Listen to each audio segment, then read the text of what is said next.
I really do want to welcome everybody to this piece of public land, to the Rio Grande National Forest and to the Divide Ranger District. And I think it's really special that there is a Rio Grande National Forest and public land for people to come and enjoy and be out in the trees and in the rocks and the sunshine and the creeks and streams, and to have a place where everybody can come be outside and see what this little slice is all about. I really want to welcome people to it and also really need everybody's help taking care of it. This is the highest elevation forest in the National Forest System, and so we do have a very short growing season. Everything just takes a long time to grow. It takes a long time for our ecosystems to recover, and that's where the Forest Service really needs everyone's help in taking care of these places so that there is a place down the road for everyone to enjoy. And a lot of that is paying attention to where there are designated routes and staying on those.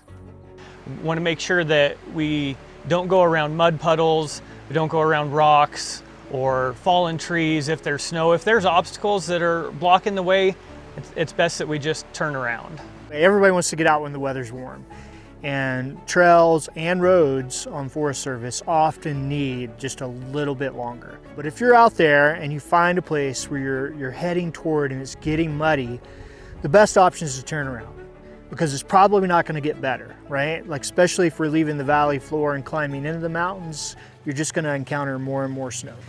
The second best option is to stay in the mud.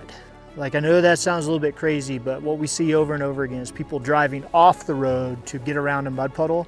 And I get it, you're in a side-by-side, you don't want to be in the water, submerged in the water, but that's the reality. Like, if you start creating second roads almost to get around those features, well, then everybody's going to follow, right? So stick on the road surface, and if you can't stick on the road surface, or you don't want to be in that mud, like, turn around. These motorized things are amazing, but it's really important that when you're in the backcountry, just be respectful of that. These trails are here for you to access this country, not to destroy it. Please be respectful, stay on the trail, enjoy this beautiful country.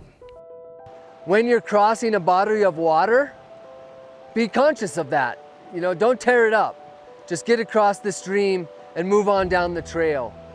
Go through streams slowly. Don't try to splash through them and make a big wave. If you just ease into them and then ease out, not try to push that wave that's in front of you up on the other side. We have little streams that have washed out into big crossings because people just will power through them.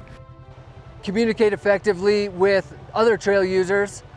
You know, let people know how many are in your group when they're passing. So you want to let them know with the hand signal how many people are behind you. For example, if there were 2 machines behind me making 3 total in our group, I would let people that were coming know that there are 2 more behind me.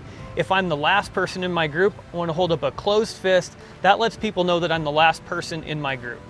So we need to communicate with other user groups, make sure you're being nice, say hi to everybody. That includes yielding to oncoming traffic, slow down, move over. A general rule is uphill has a right-of-way, but common sense really has to prevail. If you have a safe spot to move over to let somebody else by, a little common courtesy goes a long ways. Just be courteous. Like, whoever can get to the easiest place to get off that track, that's what you want to do. It's not a race to get to where you're going. It's going to be there, and it's still going to be pretty when you get there, but you don't have to race. It's good to enjoy the trails at reasonable speeds, but it's good to be aware of your surroundings and pay attention if there are others around you. Please move over and yield and let those people continue along rather than holding up traffic if you have a safe spot to do so. Enjoy it, you know, don't fly through it.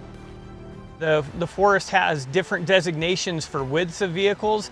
This, for example, is a full-size machine, so I can't take this on a single-track trail or a 50-inch trail, but I can take it on full-size or Jeep roads.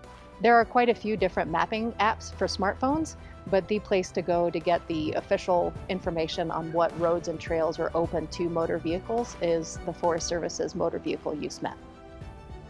Actions speak louder than words. So if you have people who are obeying the rules and people who are doing the right thing and driving the correct speed and being cognizant of what's going on around them, whether it's wildlife, whether it's someone else on the trail, you're in nature. Respect it, enjoy it.